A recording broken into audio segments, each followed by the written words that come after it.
Replacement Project. My name is Don Herring, and I'm the park planner for the southern area of Prince George's County, Maryland.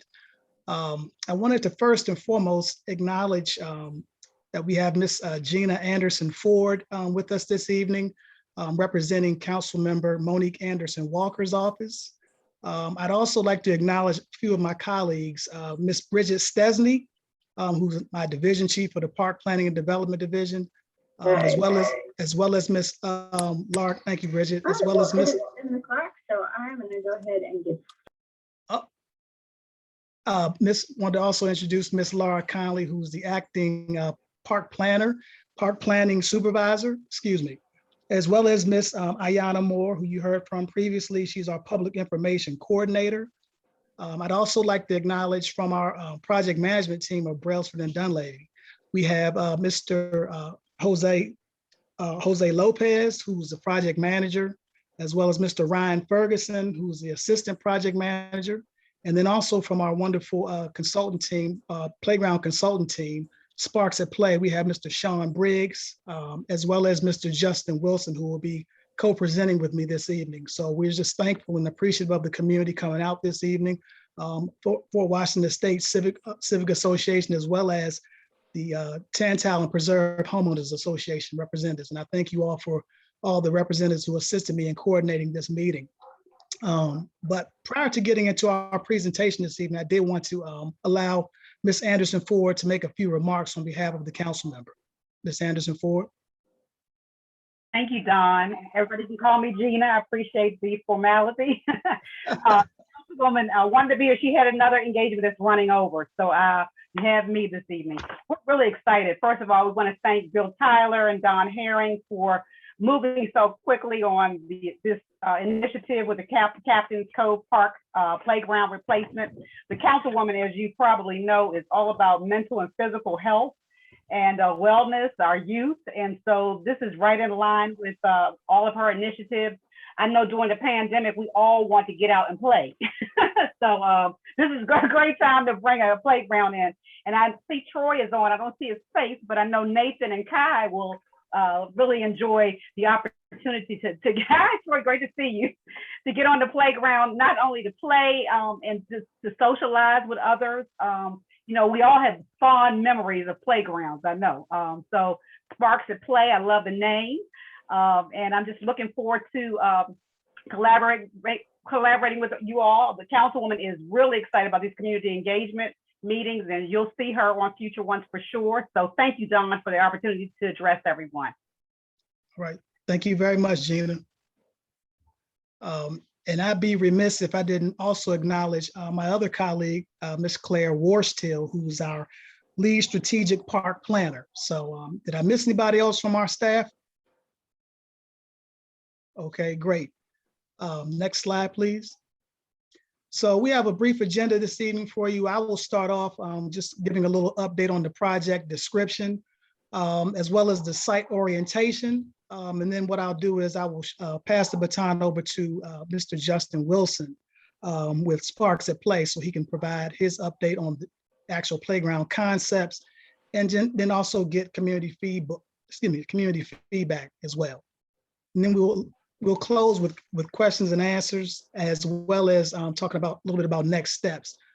Don't know if Justin or anyone mentioned it prior to me joining the call this evening, but this session is being recorded, so wanted to disclose that as well. Next slide. So go out and play.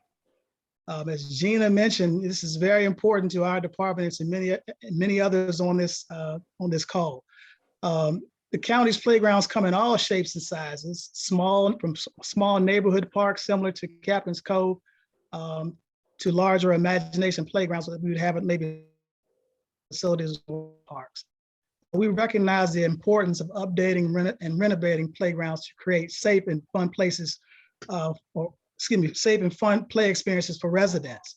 We also provide a replacement plan for equipment and surfacing to improve access and additional amenities for playgrounds that have surpassed their useful life, like Captain's Cove. Next slide. So what are our priorities? In each renovated and replaced or new playground, there are common amenities that we prioritize. Items such as landscaping and green spaces. Want to make sure we have inclusive areas and structures for therapeutic recreation, comfort facilities such as seating and shade structures and water fountains, as well as safety features such as signage, fencing, and adequate lighting. And definitely most important are the maintenance needs, such as trash cans and stormwater management. So we want to make sure we keep a clean and tidy environment. Next slide, please. So the project description. Many of you will have pushed for a new playground at this Captain's Cove Park location. It's recessed in a beautiful community. As you can see, the site is heavily wooded around the amenities. But this particular project is for the design and construction of a new multi-age playground.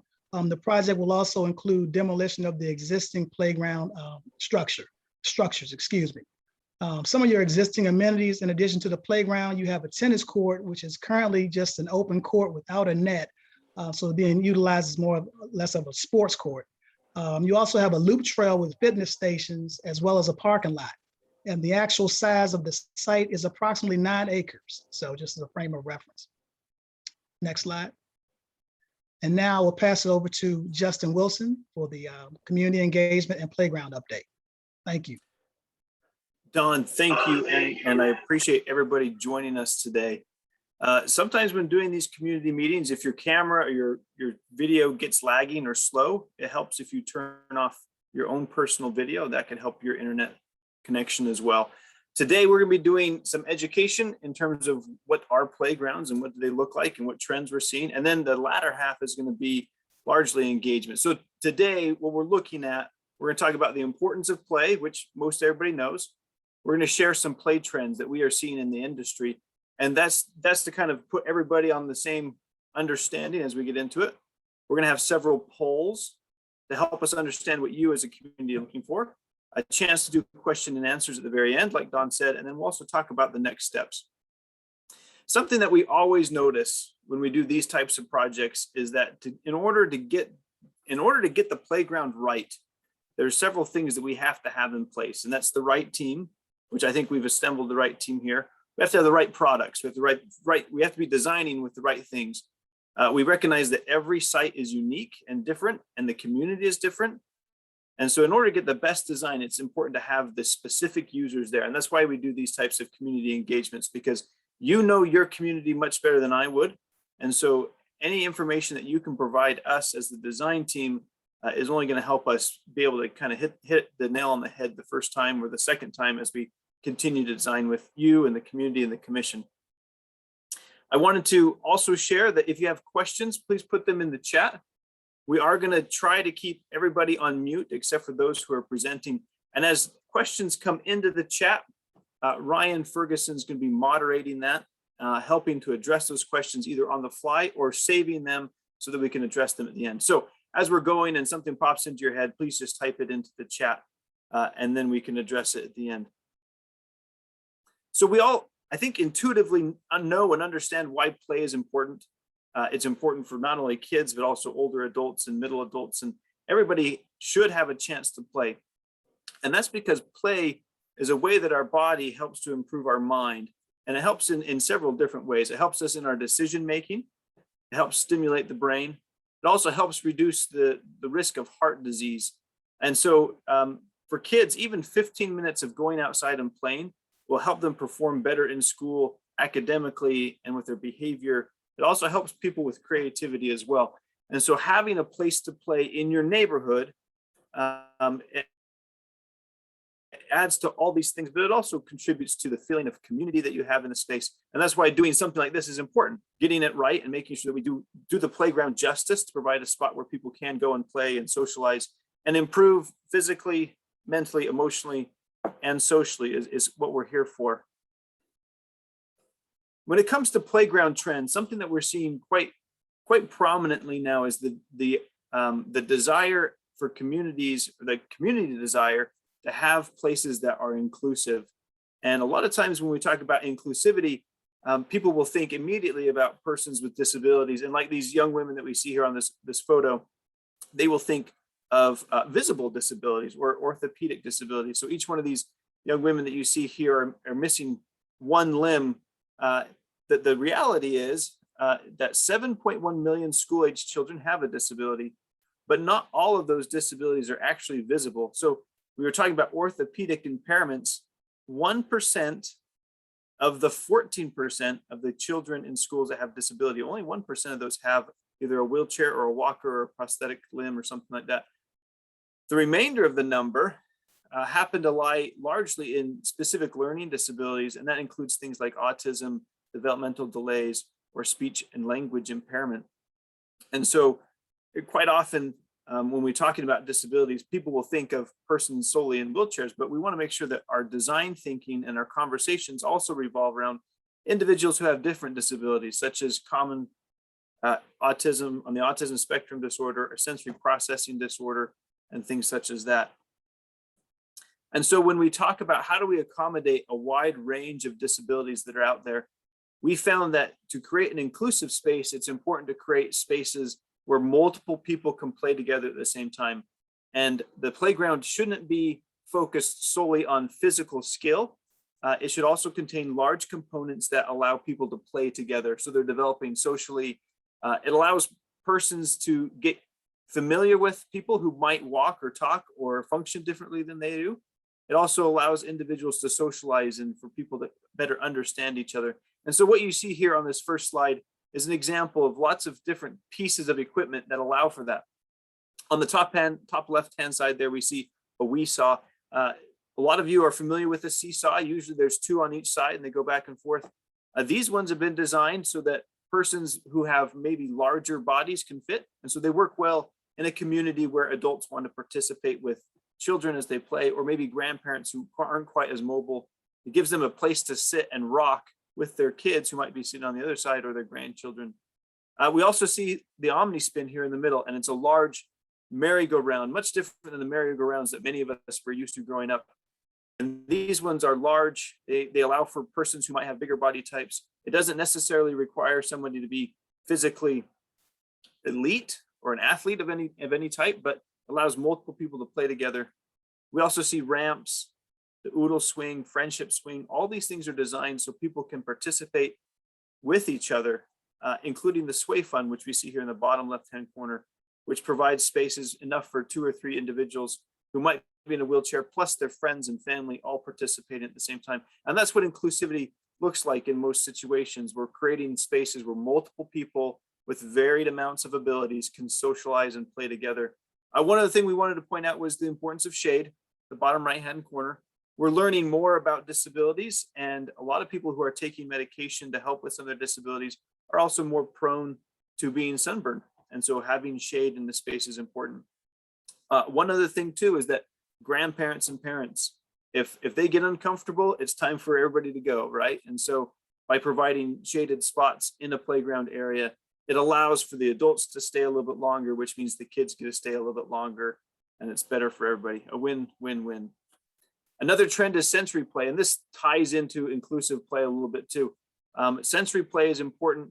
It's not so much of a physical, who can run the fastest or climb the highest or challenge or meet this challenge the best, but it allows people and their bodies and their minds to be engaged in different ways.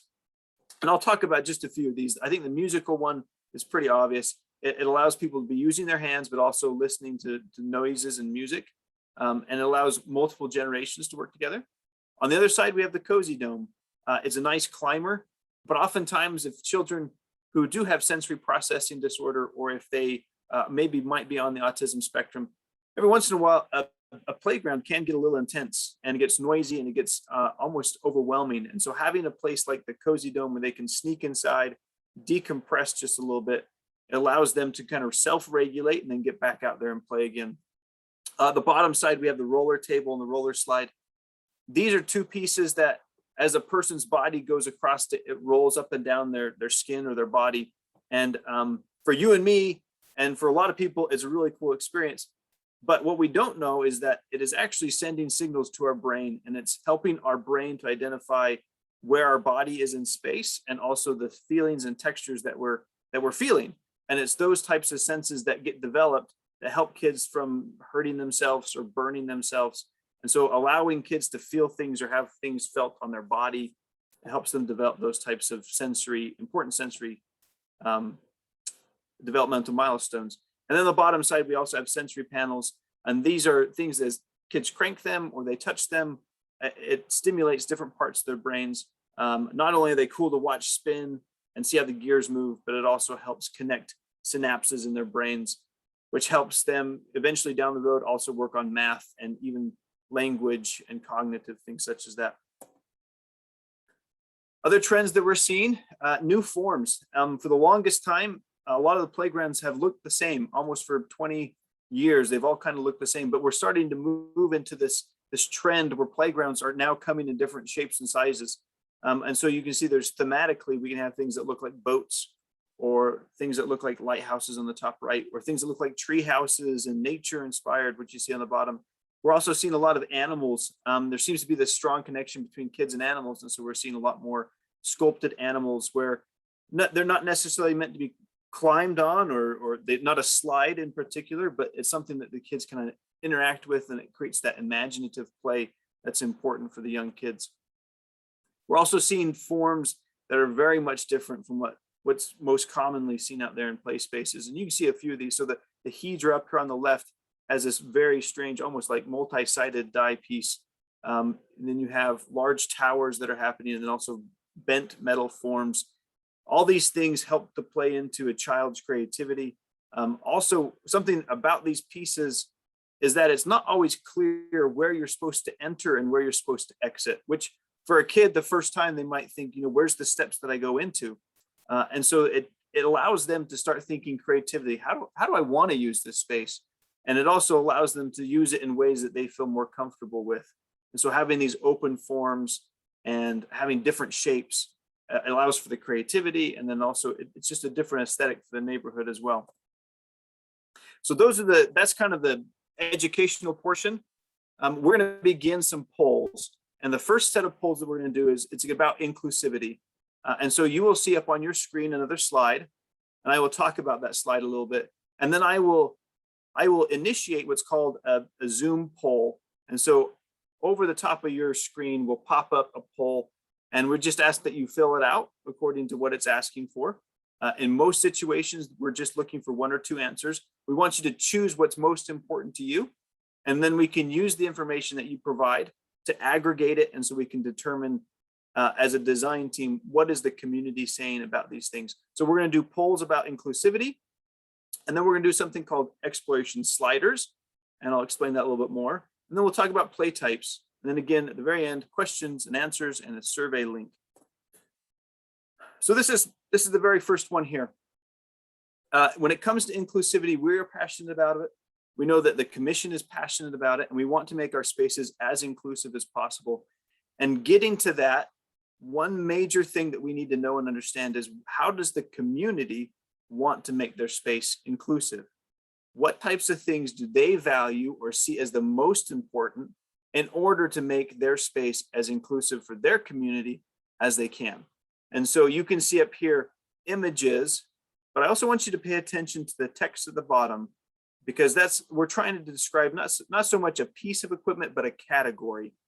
And so at the top left, the sensory play, again, we were talking about children who possibly have sensory processing disorder, or they're on the autism spectrum. Those types of children typically need a little bit more sensory input, and so sensory play is important for them.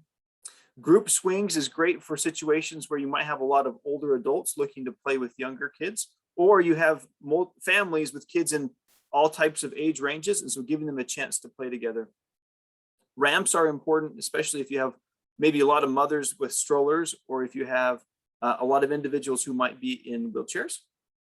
Shade, as we explained before, shade is important not only for everybody to feel comfortable, but it's also important for those who might be taking certain types of medication. And so if you don't know, just look for what you think is most important for your community. But a lot of times, if you know somebody who might be taking medication for ADHD or ADD, or even on the spectrum, they might have some sensitivity to sunlight. The bottom left, group rockers. And so looking for opportunities for groups to rock together. Down in the middle, we have sensory panels, which we talked about a little bit. And then we also have group spinners. And so what I'm going to do now is I'm going to open up the poll. And the first one, this first poll here, we're looking specifically at inclusive pieces that we're looking for.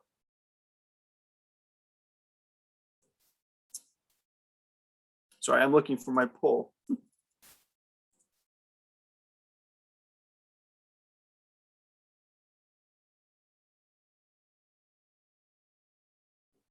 And as would happen, the poll is not showing up. There's a question for you, Justin, as well, I think. Yeah. Yeah, Justin, I can help you out while you keep working on that. Hey, So there's a question, will there be any removal of the canopy? So the fabric shade, I think is what you're referring to. And those can be removed. Tell me if I'm wrong. And usually it's recommended they're removed, during the winter to prevent any damage. But they are meant to be up 100% of the time otherwise. Yeah. Tree canopy. Oh, okay. That I Removal cannot of the answer. tree canopy. Because I'm not sure if I remember exactly the condition of the canopy there, but Yeah, from the site images and from the aerials, there's a lot of trees in there. I think that as we move forward, we will have to look at those trees and assess the footprint and make sure that the trees that are there are healthy. I don't think the plan is to go in and clear cut the whole site or, make it that much bigger. But I think the community would prefer to keep as many trees as possible and only selectively prune those trees that are not healthy. It's very important to the district to keep the tree canopies as much as possible. Yes, for sure. Thank you. Thank you. I thank you guys for. The county has, in the general plan, they would like to preserve as much of the existing canopy as possible. The goal is to keep Prince George's County 50% or more wooded. Thank you. I appreciate you guys covering while I was looking for this. Turns out this poll never made it into my slide deck. And so we're going to ad hoc this. If you could, please, in the chat, type in the two types of inclusive play that you think are most important for your community. And then I'm going to request that you can peek and see what people write, but I'm requesting that you decide for yourself and then type it in the chat. And then request also that my team just keeps track of those and writes them down so we have that as a record. So we're gonna spend hey Justin, yep, I can keep track for you. Thank you, Ryan. I'm taking meeting minutes as well. Okay, good. We're gonna give everybody about a minute for those that want to participate in this poll, a chance to type into the chat the two things that they see here that are most important to them.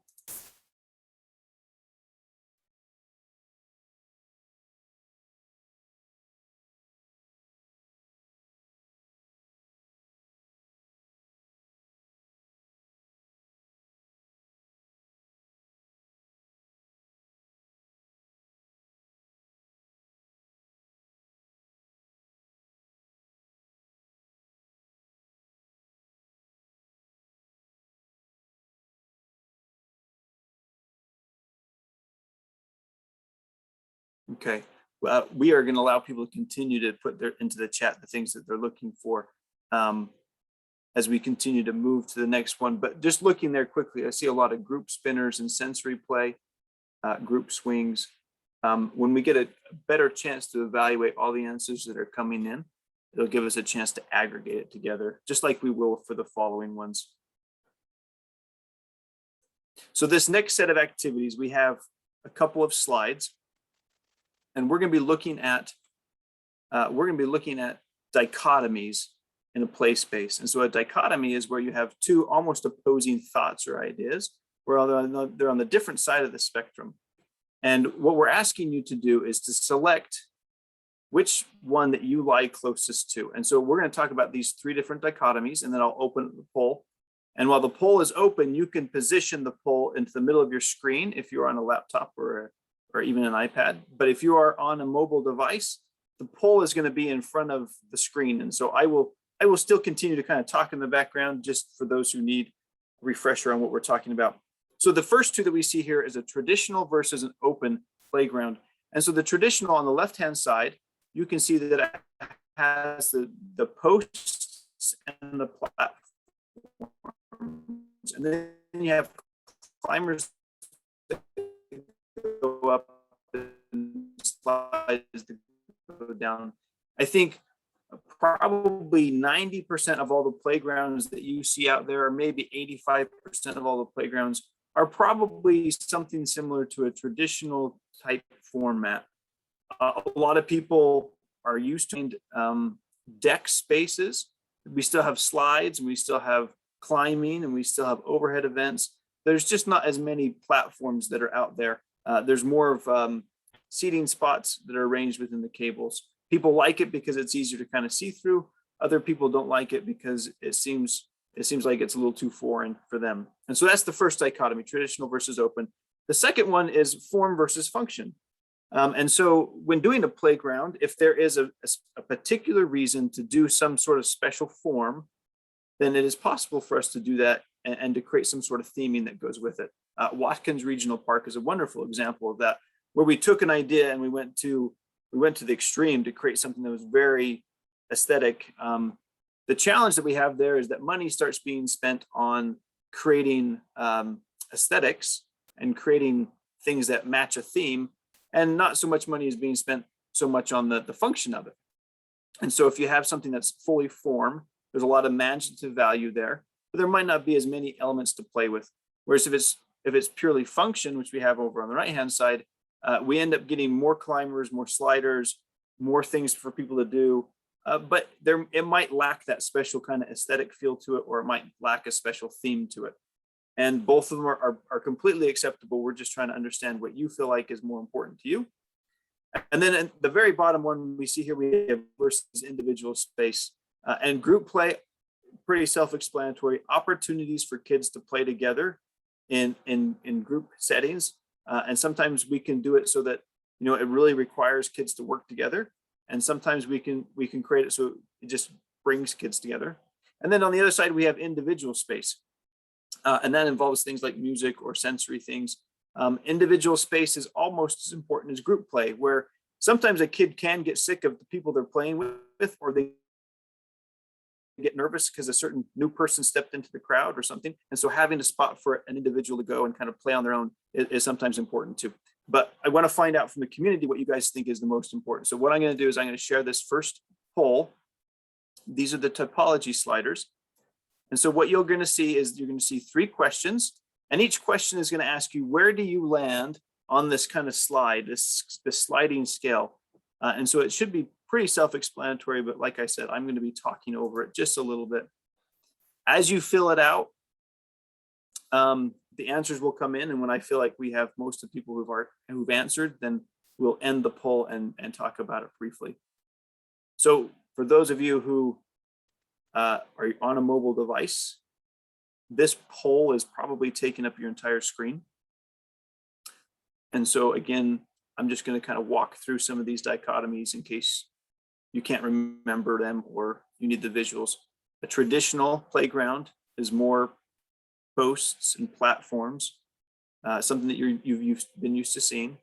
And an open playground, a lot more cables and nets, more visibility, not so much a clear, this is where you enter the playground, this is where you exit the playground, or the structure itself. In talking about form versus function, it is possible to design a playground high on form. And high on form means that it has high imaginative value. It looks like something, or it represents something that's thematic. The trade-off there is that we end up spending a little bit more money creating a theme and a little bit less money on the function. And the function, obviously, we're emphasizing different play events and play types for the kids.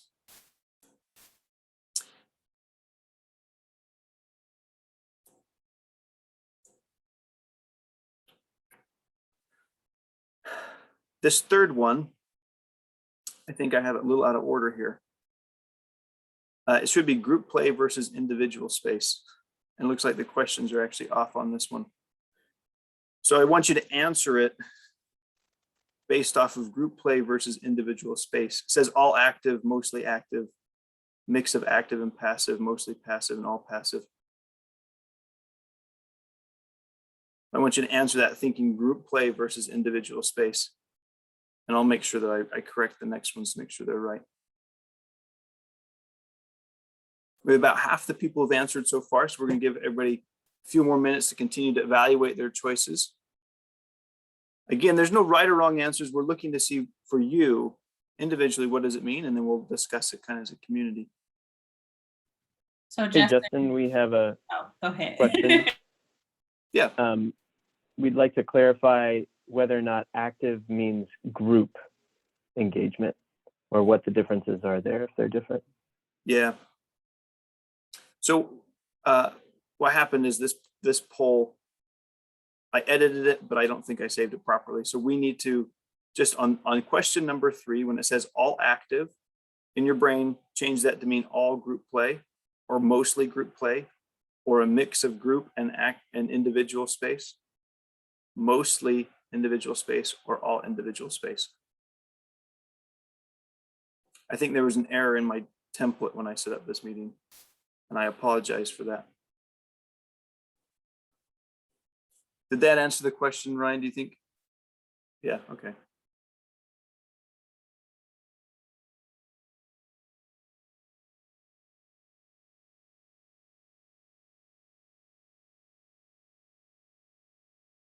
So we have 11 of the 15 people who've answered, and I tend to think that the last few might actually be members of the commission or the design team. So we're going to end the poll, and I wanted to share the results with everybody so we can all kind of get an idea.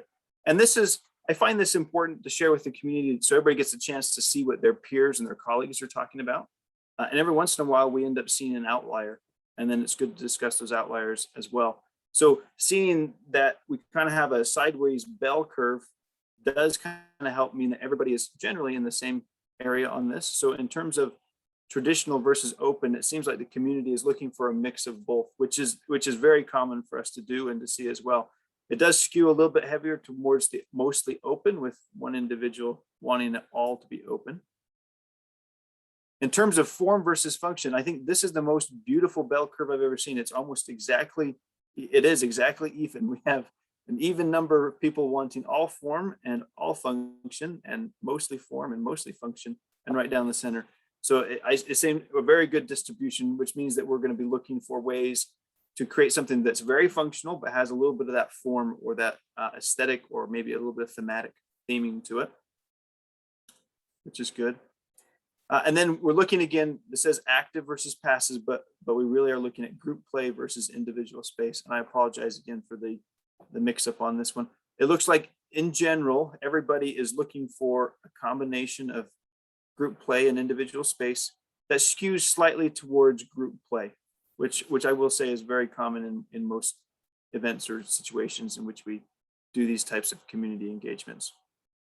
Thank you for participating in that one. We're going to go to the second one. So this second one, we are now looking at physical play versus sensory play. And physical play versus sensory play, on the left-hand side, it's a playground that focuses highly on getting kids active, using their upper body, their lower body, their core strength, and getting kids moving. And on the other side of the spectrum, we have sensory play. And sensory play is designed specifically to activate kids' minds, or their reasoning, or their cognitive function, or their small motor skills.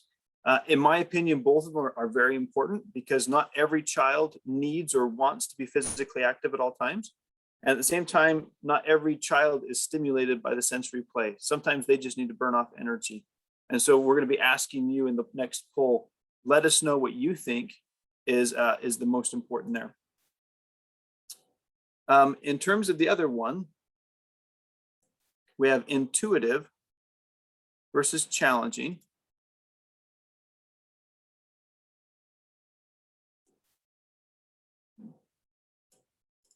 I'm going to have to modify this one as well. Anyway, intuitive versus challenging. And what we're referring to is the types of activities that we're doing with the kids. And intuitive versus challenging, we're asking if we want the play events to be intuitive enough that the kids can easily understand it when they approach it, versus challenging where a kid approaches it, they might have first a little bit of hesitation and concern about what they're supposed to be doing with it. And the reason why we might want to do both of those is because some kids can be overly intimidated by a play space if it's too challenging. And especially if you have younger kids who probably aren't used to maybe doing some of the challenging things. I'm going to open this poll, but I am noticing that I have another question in here that is wrong. I need to see if I can't really quickly modify that. Actually, it's not going to work. Yep. While you're modifying, we do have one more question that I can bring up now to give you a little bit of time. Okay. Yeah. Someone asked, the current layout of the park seems to be geared toward different interests for all age levels, a playground, a sitting area, and the tennis court for activities. How will you be addressing this in your design? And before I hand it over to Justin, either you or Sean, I'll say that this meeting is specifically geared toward the playground portion of the park. So I don't know how well you can multitask, Justin, but if you could click back to the overhead kind of above capture aerial view, I think this will help. Yep, perfect. So if we follow Warburton Drive into the parking area, there's a little yellow walkway that travels north in the aerial view. Oops. Sorry. Like we're looking at InDesign, Justin. There we go. There's a little yellow walkway that travels north, and just below the yellow walkway, there's a lighter colored area, and that is the actual playground area. And that is the area that this meeting addresses. So, James, to answer your question, at least in part, the focus for this meeting is on that sub portion of the 9-acre parcel of land. And then maybe Sean, would you be able to answer what age groups this playground will be geared toward? Yeah, certainly.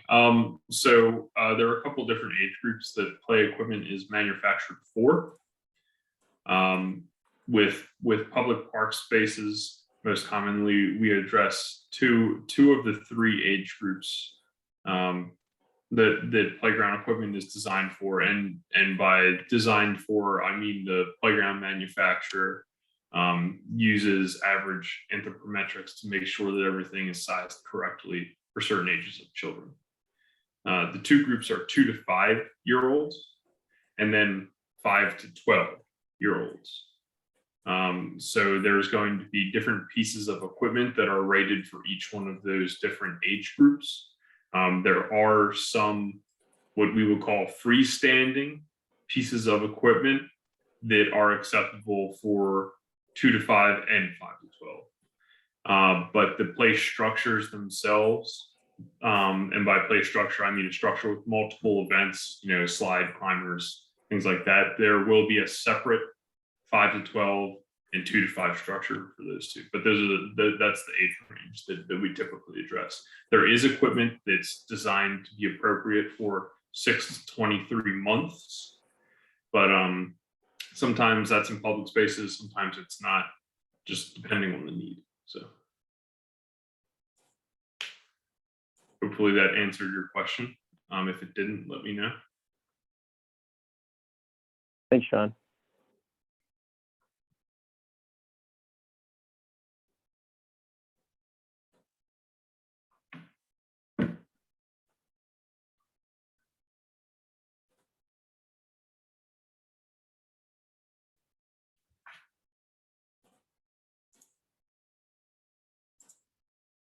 Okay, let me see if I can't try this again.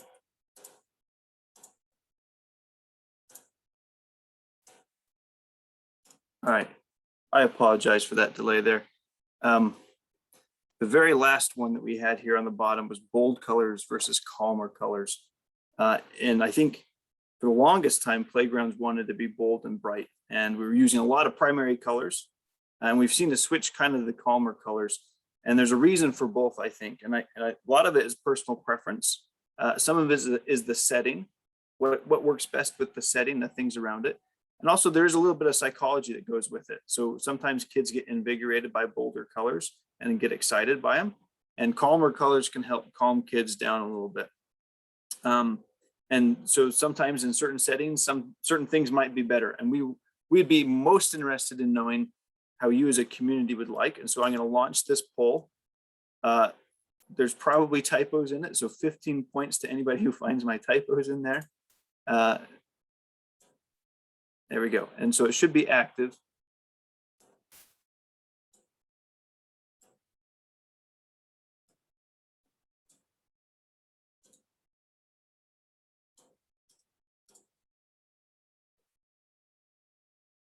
Again, the things that we're looking at, and just in case that the poll is covering your screen, physical play versus sensory play. Do we want a high activity all the time, or do we want some sensory play stimulating the brain, or somewhere in the middle? Intuitive versus challenging. Are we looking for something that kids can jump on immediately and know what they're doing, or do we want to give them some challenge? They have to think through it. And then in terms of colors, are we looking for things that are bold and loud and bright and colorful, or things that are a little bit calmer, subdued, and not quite so loud?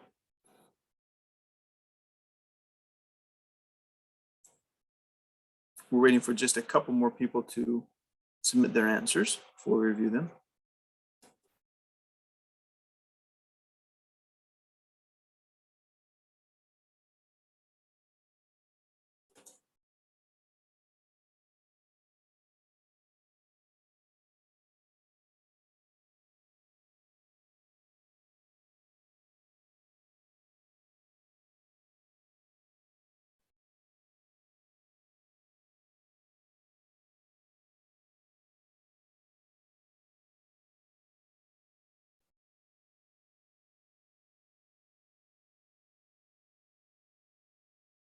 Okay, looks like we have all the answers there. We're going to share them, review them again, once again as a community. It looks like people are trending largely towards physical play, with about half the people in the middle with the mostly physical and sensory play as well. So it looks like having maybe 70-30% or 80-20, 80% being high physical and then 20% being sensory play. When it comes to intuitive, wow, right down the middle, most everybody says we want something that is a mix of intuitive and challenging, with one individual asking for something that's all challenging. And then when it comes to colors, nobody voted for all bold. We do have kind of a good mix across the middle there, with mostly calm, balanced out by mostly bold, and then a mix of bold and calm, and then also calmer. Very interesting. All right.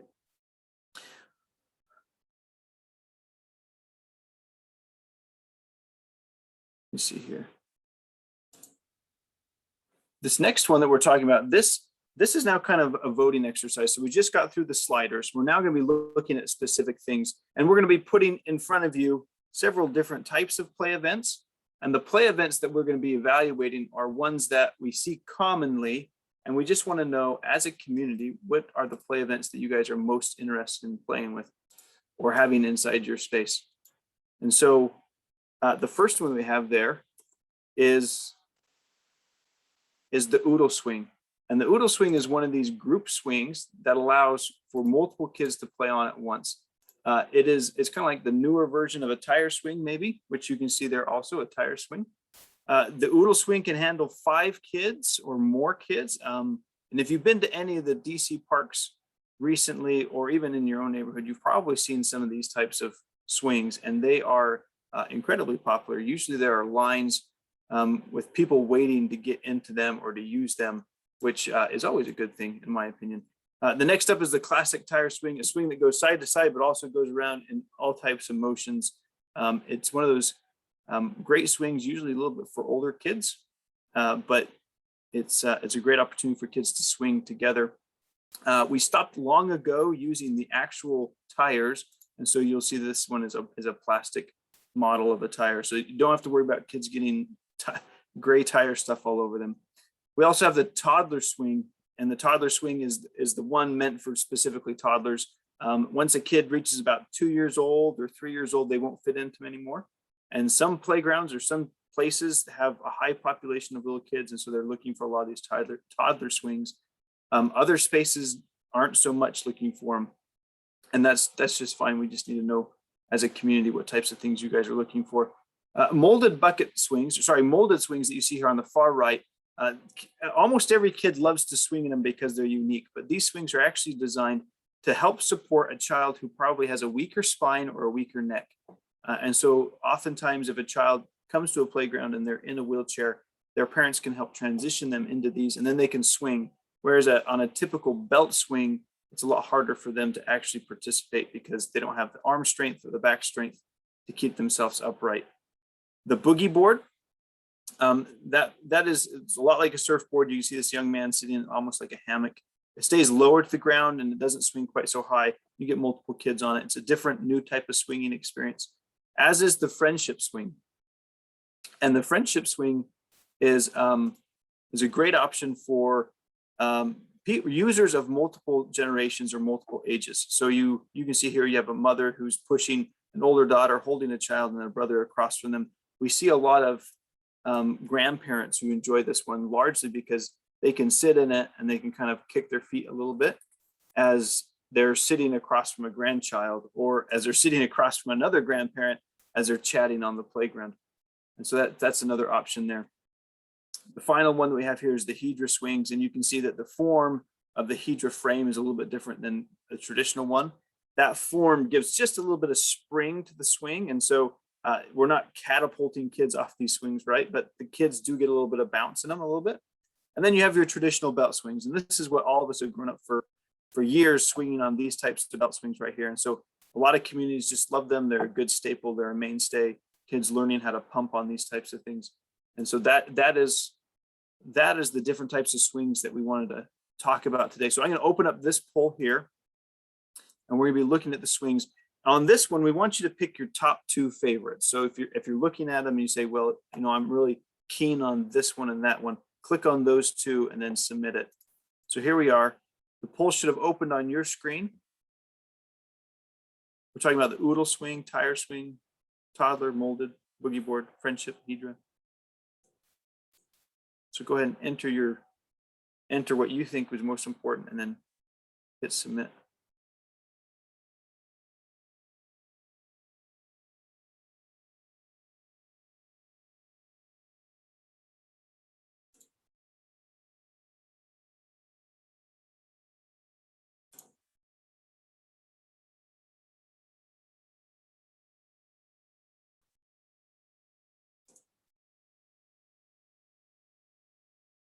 Couple more moments now.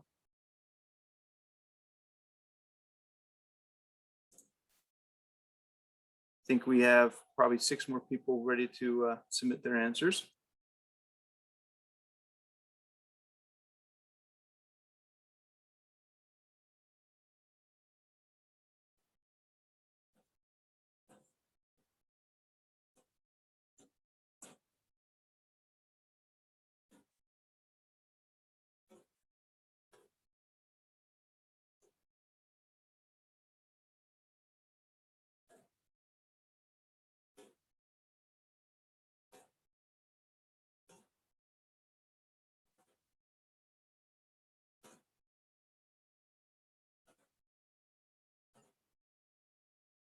Okay. I think there might be one more left. There we go. All right, so let's take a look here. Widely varying, seems like the most common or most popular ones are the oodle swing and friendship swing, with the Hedra swings right behind that. Also, a couple people looking for toddler swings, and one individual looking for the tire swing, boogie board, and the belt swing. I did notice that the molded bucket swing was not chosen by anybody, which is fine, but that's great information. And, oh, sorry, I didn't share it. There we go. Now you can see the results just like I can, right? So again, the oodle swing seeming to be the most popular, followed closely by the friendship swing. So those group type of swinging events.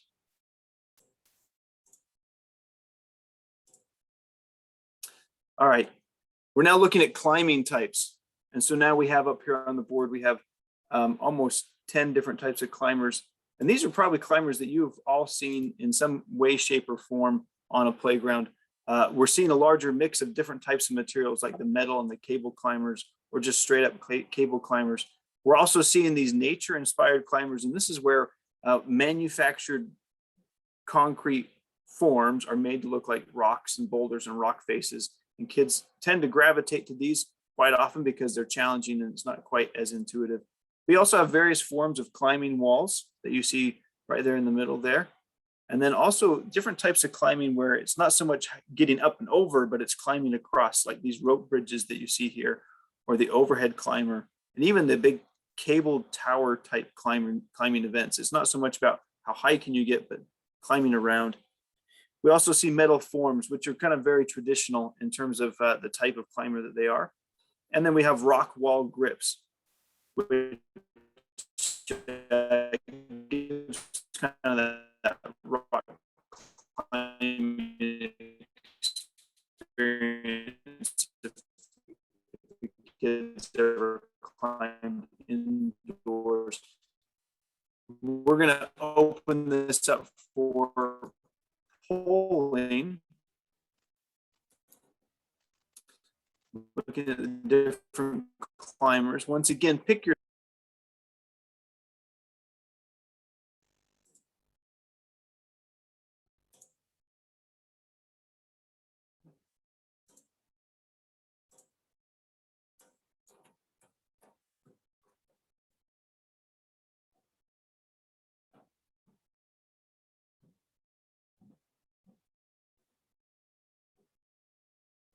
Hey, Justin, while we're waiting, we've got another good question. yes, Megan wants please. to know, when designing, will the age and demographics of the immediate area be taken into consideration? We've had a lot of new families with babies and toddlers move in recently. Definitely, yeah.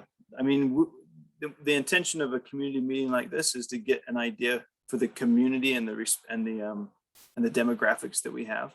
And having that information, provided that new families have moved in, means that we're going to be needing to put in probably more stuff that's also for a younger age group as well.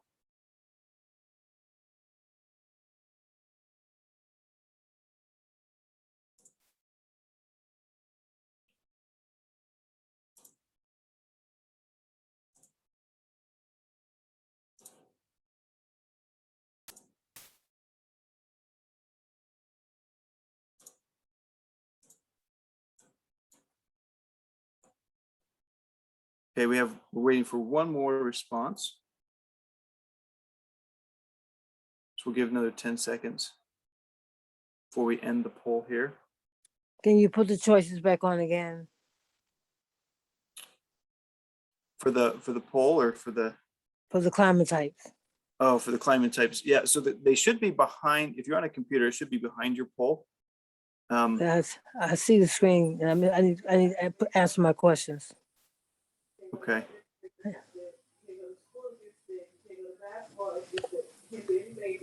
If you already clicked end if you already submitted your poll, I'm not sure if we can go back for the options. Yeah, I just clicked one. Okay. Can you put in the chat the other one that you would like? Okay. Just one. Yeah. Perfect. Yeah, thank you so much. All right, so let's share the results and see what we have here. Seems like the most popular is the nature-inspired ones, right? So 6 out of 9 individuals voted for that one. Followed closely behind that are cable climbing and climbing walls, or cable towers and climbing walls. We also see some popularity for overhead climbers and for rock wall grips and cable climbers as well. The metal and cable on the rope bridges and metal forms didn't receive any votes. So all those things are important for us as we're creating the playground. We'll take a mix and noticing that, the nature inspired is something that the community is leaning strongly towards. Let's go to the next one here. The next type that we wanted to look at were slides. When it comes to slides, sometimes slides are slides, right? However, there are some differences that we wanted to talk about quickly, and then a lot of it is actually up to personal preference. For a roller slide, we talked about the sensory benefits there. For the triple and the double slide, the benefits are kind of the same, where you get to slide with a friend or you get to compete with a friend. Our double slide can get a little bit steeper, so it does have a little bit more drama to it as they go down. And then you have your single slides, which we can do some really long single slides. The fire pole, which is a classic, it's considered a slide in this form. It's a great way for kids to come down quickly. And then you have your tunnel slide and your spiral slide. And these two, the tunnel and spiral, look the same, just one's enclosed and one's not. Some communities prefer not to have tunnel slides, and some of them prefer not to have spiral slides at all. And so we need to know that from you. And then the alpine slide is a new slide that, you think slides can never change, but in this alpine slide, you can see how it opens up the bottom a little bit, becomes this big wide mouth. And so it kind of adds a little bit more drama as a kid comes down towards the bottom there. So with that, we're going to open up the poll. Let's take a look and see what kind of slides everybody's interested in. Again, pick your top two. If you submit it, I don't think it is possible to go back and to restart your poll. And so if you do, like before, if you do accidentally submit too early, just put in the chat the other slide that you were thinking about.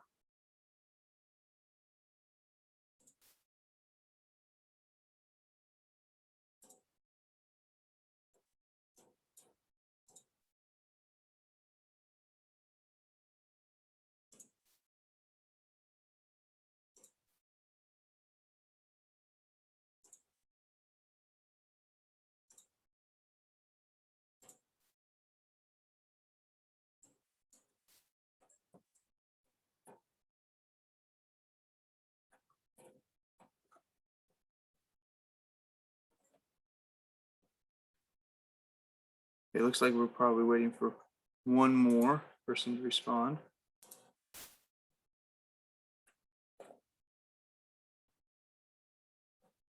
And I think we just got it.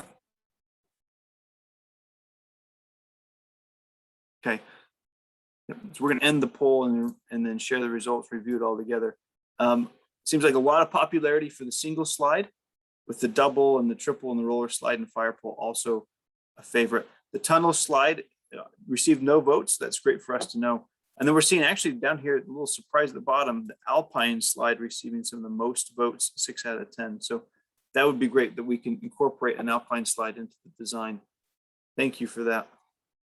We're going to stop sharing and move to the next one here. This type that we have is referring to spinning, and spinning, and it's fun. The older you get, the more dizzy you get, and it seems to be less fun, but kids enjoy it. And there's lots of different types of spinners and reasons for different types of spinners. So we'll cover them briefly and then get the chance to vote on them. The Cove spinner is a great multi-person stand-up spinner, and kids can get moving pretty quickly on this. This is a dizzy maker for me. I get dizzy really quickly on this type of event. It allows multiple kids to play together, and they really enjoy that. And it gives them the ballerina effect or the ice skater effect. You pull yourself out, you go slower, you pull yourself in, you go faster. So there's some learning there about how their body interacts in space. The chill spinner is great. It has a nice back to it. So if a child has a weaker back or spine, they can sit in it and then spin. It's also good for older adults who just want to sit down and kind of rock back and forth. The saddle spinner is a classic. It's on its side, and so it naturally spins based on gravity and the kid's weight. This is a good one for younger kids as well. It gives them a chance to hold on to the seat right there if they feel uncomfortable. The Omni Spin is a great 10-kid event plus adults. It spins at a regularly good pace, and it's also a good workout for those on the outside. And the flywheel is one of these challenging pieces for older kids where it's an upper body strength and you start to spin. It's really challenging. Kids usually need to be about 10 years and older in order to kind of figure it out. And so it's a good event for the older kids. The Global Motion is a large spinning globe-like event. It has 2 tiers to it, and also kids can climb on the outside. It does have a governor on it, so it doesn't spin super fast like everything else. And that's largely because you do have kids on the outside. We need to make sure they're not flying off into space. And then the blender spinner, there's a couple of spinners like this. These spinners are not very intuitive, and so a kid needs to learn how they can get this thing moving by the position of their own body. And so here you can see these friends are trying to help their friend navigate how to get this thing to spin. And then we have the whirly cue, another stand-up spinner where multiple kids can get on it and spin all at once. Again, we're interested in knowing what you think is the most appropriate type of spinning in your neighborhood. So go ahead, pick 2 on this one, and the poll is now live.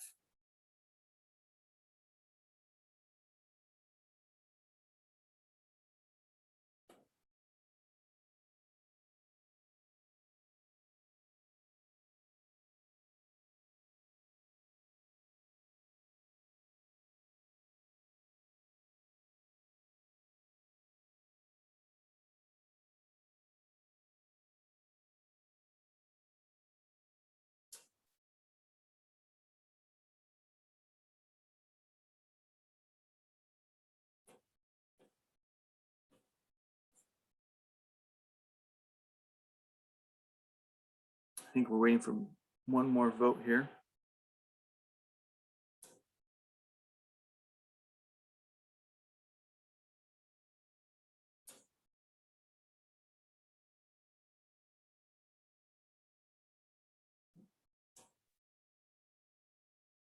Just a couple more seconds. 5, 4, 3, 2, there we go. Okay. All right, so let's review this all together. There seems to be a high popularity for the global motion, 7 out of 10. We received that vote. Also the Omni spin, 5 out of 10. I think the next one there was the Cove spinner. And then we had a few votes for the chill and the saddle and the whirly cue as well. So all these are excellent. I am seeing the blender and the flywheel receiving no votes, which is great to know. And that helps us in our design as well. Thank you so much. All right, the very last and final type that we're going to look at are kind of freestanding events. And these are things that are either attached to a larger structure or they're on their own.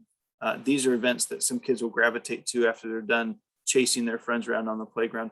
But the things that we're seeing here, we're going to get to vote on them, the top 2 again. So the spring pods, these are pods with a little bit of spring and bounce inside them. Great for kids who are working on their jumping skills and also their balance. You have bobble riders or any type of these things that the kids can sit across from each other and kind of bounce back and forth. Musical instruments, which are growing in popularity. Some communities love them, some communities do not. And so interested to know what you think. Boulders or things shaped kind of like boulders, like we had seen before, this nature-inspired play. And then the Weesaw, which we talked about earlier, a large 4-person seesaw, which people can then also sit in the middle.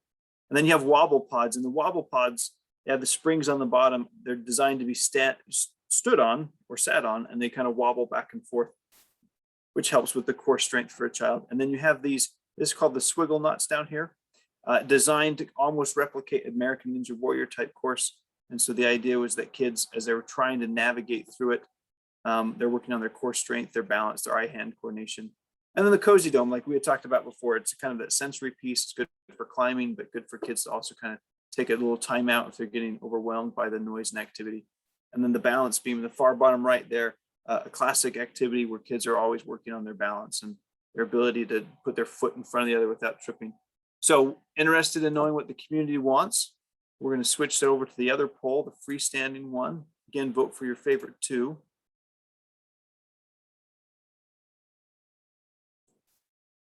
And the poll is now live.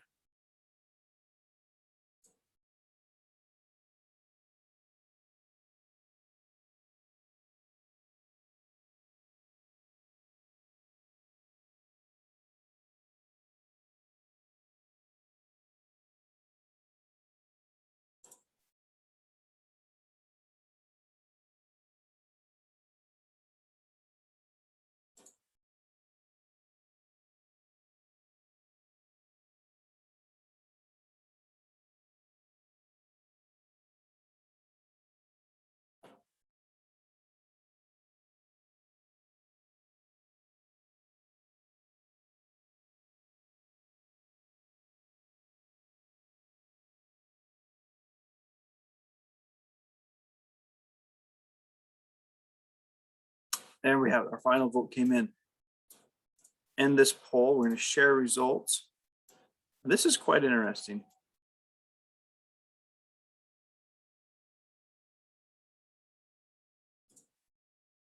We see that there's the Weesaw and the squiggle knots and the balance beam and wobble pods. Seems like we have quite a few people up there at the front.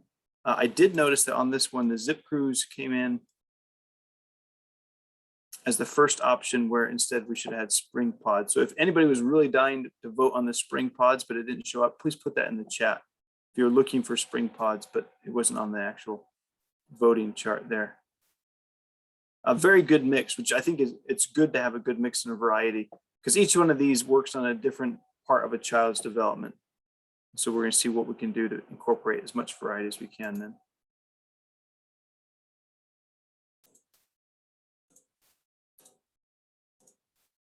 All right, so that ends and concludes the portion of the voting, the polls.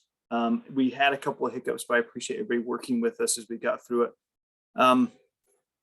We wanted to open up now for questions. So if you had questions or they came in through the chat, Ryan's been moderating that, and so he'll be able to kind of redirect those questions to the right party.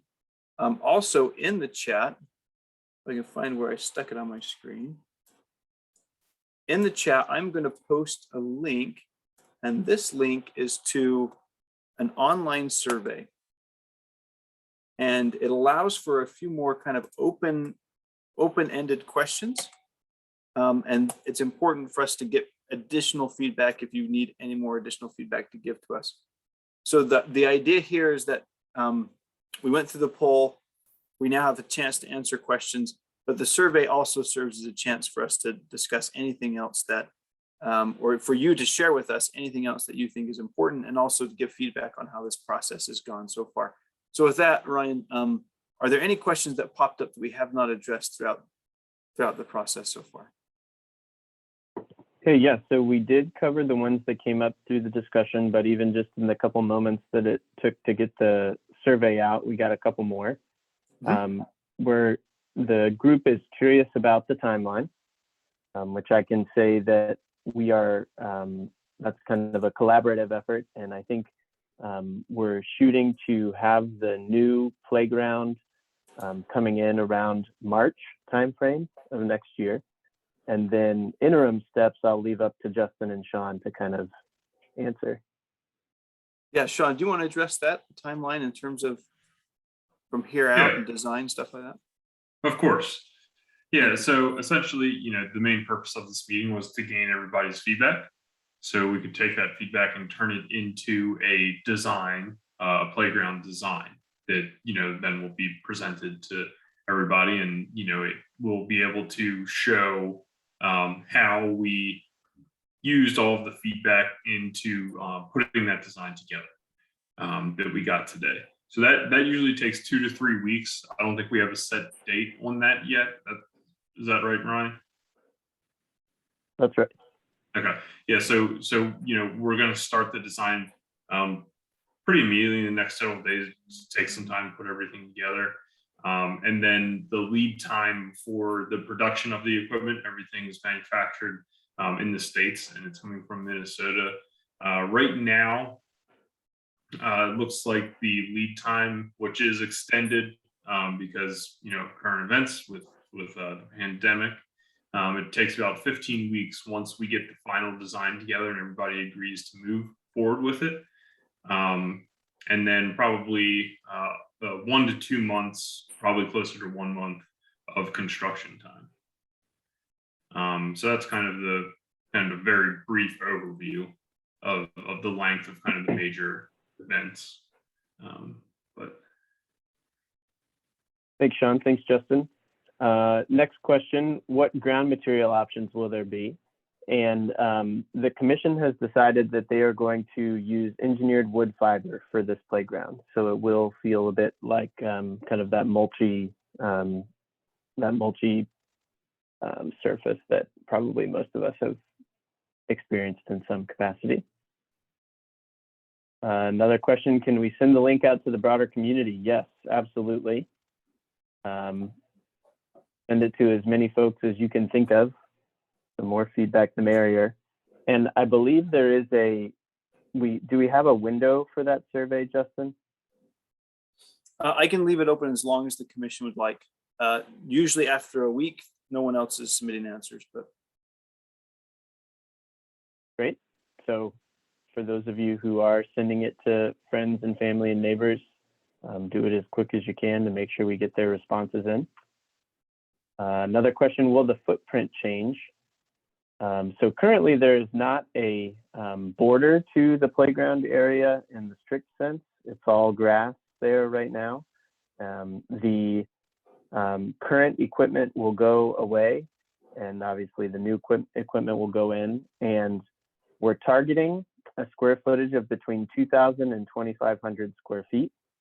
But that is not to say that it's one length by one width in specific. There's still some room to be flexible there based on kind of what Sean and Justin hear tonight.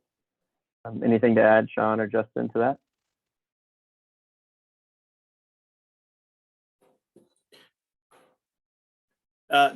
No, I think what we decide in terms of the playground and what the community had voted on and how that fits in the space, we're gonna try to stay to the same footprint as best as we can, and then also work with the commission to understand where can we increase or decrease the size of the footprint as needed. Thanks, Justin.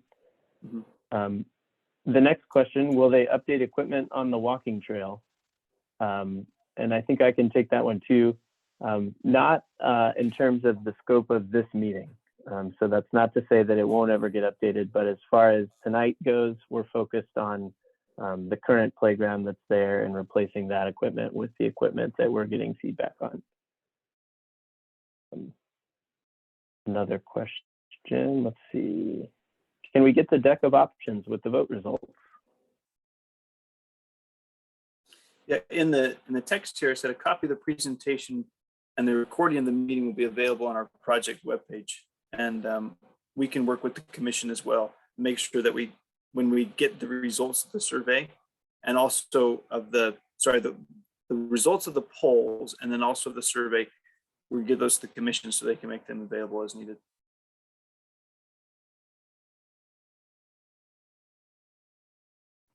I think some of that question may be geared towards sending out the poll. Will there be pictures with that poll that they will understand what a wobble pod looks like, what a Weesaw looks like, etc.? So the survey actually doesn't contain questions that relate specifically to those things. They're more open-ended, like of all things, what do you want for sure in this playground? Or of all things, what do you not want in this playground? And then it also asks, what's the priority for you in terms of this playground? So they're more open-ended and not associated with. If someone did not see this presentation today, they would still be able to answer the survey. Justin, in terms of us posting the poll results from this current meeting, can we put together kind of like a mesh of the images and the poll results? Like, can we work together to put that together and then place that on the website additionally? Yeah, we should be able to do that. I think we have a final question about mulch, but before Ryan addresses that, back to Megan's question really quickly, we don't have a definitive timeline for the survey, but we, you know, like Justin said, after about a week, it kind of dies down. So if you'd like to send it out to people or to fill out the survey yourself, definitely do it as soon as possible within the next week, and not like business week, but, you know, actual 7 days. Can I suggest that we keep it open for 2 weeks? October 27th would be the last day to participate in this poll. That would give everybody a 2-week time frame, and that would give us time to put together and start formulating some results. October 27th? That's a suggestion. I'm good with that. That sounds good. Does anyone object? No. Okay. Can I ask one more question for the team? The webpage. When can we approximately might see some updates on the webpage? Well, the presentation, the current presentation as is without the results of the poll, will probably be up as early as tomorrow. Once I send it over to the web team to post. The meeting recording may need editing. And then the poll answers from this meeting, we have to formulate a visual appearance to share that. But the soonest update will be tomorrow. And then within the next week, hopefully we can get all of those other components going up. And then I would probably suggest to Don to hit that same stakeholder list that he hit before. And so a lot of the people who got an email from Don before can probably expect all of that to come directly to their email if they overlook the website. Thank you, Ayana. No problem. I'd like to just say I am very excited about the playground. I want to come play. I have grandsons who are 13 and 15, but like the District 8 community I'm hearing here, I have a new grandchild. I'm a Gigi. And I'm so excited looking at the new transformation of playgrounds. I can't wait. My first granddaughter. I want the Wii Saw. Okay, I just want the Wii Saw. Wonderful presentation. Wonderful. And great feedback from the residents as well. Yes. Yeah, I echo your sentiment, Gina. Thank you for the comments. And Justin, great job with the session. It was very informative, and we do appreciate the great community feedback. There was one other question in the chat by Troy, Mr. Troy Bigham, with regard to the engineered wood fiber. And so his concern was, based on when it rains and is it messy? And if you could just speak to that, please, Justin. Yeah, definitely, Troy. And I do appreciate the comment there. We do see this quite often where after a heavy rain, playgrounds will be just a swimming pool. And usually that's indicative of a bigger problem. And the problem is that there isn't drainage underneath the mulch. And any playground surfacing that exists out there needs to have a certain layer of drainage. And so as a practice, we will put down 4 inches of stone, and then whatever playground surfacing will be on top of that. And what happens when people don't install the stone, the rain will go through the mulch and then it'll hit the ground, and the ground can't soak up the water quick enough. And so it ends up filling up like a bathtub. If we have a stone layer in there, it gives us 4 inches of stone that can hold the water. And then we also run pipes through the stone, drainage pipes through the stone around the edges, and that takes the water and it can help empty it out into other spots. And so we will run those drain lines to empty somewhere else. And so usually if you see a playground and water is sitting there an hour after it had rained, the problem is not so much the mulch, it's what's underneath the mulch. And that means that no one has installed, or the drainage is clogged. So your mulch does need to be replaced more often because it's a natural material and it breaks down. But if it's collecting water, that means there's a problem with the drainage layer.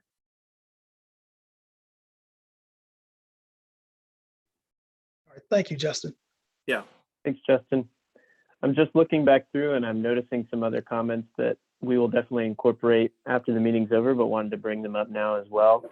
A couple comments about the number of little kids and new babies being born in the community. So just another emphasis on the younger age demographic that we had brought up previously. So those are a lot of pandemic babies, right?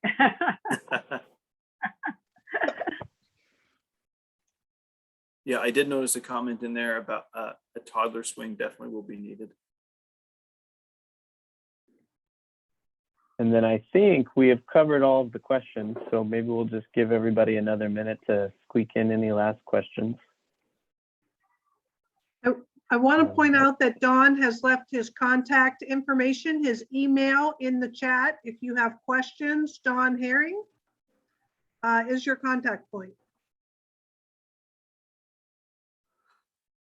Thank you, Laura. Oh, another question from Diana. Did you all pattern this off of design thinking methodology? I would need a refresher on what design thinking methodology is. If that's a specific methodology used by a particular group. Yeah, design thinking typically is where you reach out to the users, the users of the particular service or product that you are developing, to use that to influence the design of whatever you're working on. In this case, it's Captain Cove's. It reminded me of it, but I wasn't Yeah. sure of like the next steps. I'm sure you guys are going to take this information, analyze it, and then then you will begin to do initiatives and objectives off of it. So I'm thinking, so that's what made me ask that. Yeah, it is. And I don't think we're going to be following it to the T if there's a written formula out there. So the next steps for us is to take the results of the survey and also the polls and to put them into a format in which it makes easiest for us to read it and understand it, and the community to understand what people are talking about. And then once we have that information, it allows us to almost objectively start to design the play space. And so we will take that and create a design, which we then will present with and to the commission. And I believe there's another chance for it to be presented to the community, if I'm not mistaken, right? And then from there, we would go into the process of ordering and manufacturing and installing it.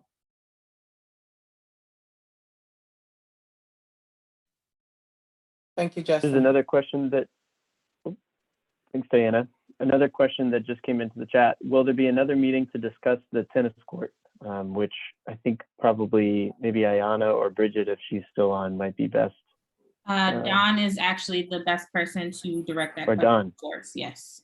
Yeah, and thank you for the question. And I appreciate the question because, as I mentioned earlier, we did notice that the existing tennis court does not have a net up, so it's basically being used as a sports court. So yeah, we can definitely have a future discussion about, the actual tennis court and what you all would like to see done there.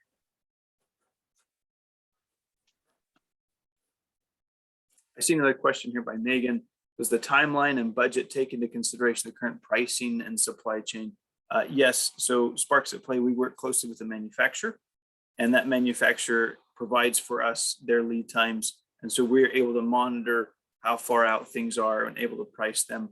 And we have a good working relationship with them.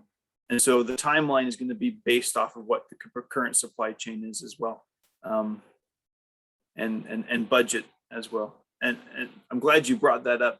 Currently, all across the board in all industries, the supply chain is being impacted. We've been fortunate enough that our manufacturer is here local, meaning in the United States.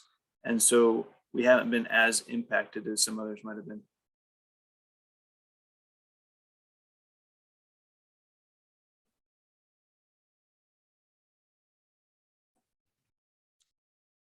Okay, it looks like that was our final question for the night. We don't want to keep anyone from dinner any longer than we already have. I'm not sure who specifically is supposed to do the wrap up, Justin or Don.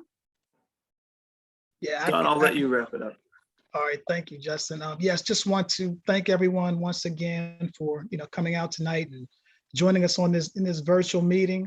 Your time and responses are very, very important and most appreciated. And so we just want to thank you. And we will definitely keep you all informed. We'll make sure we get the information up on the website and so that you all can have it to share with the community as well. So thank you again for your time.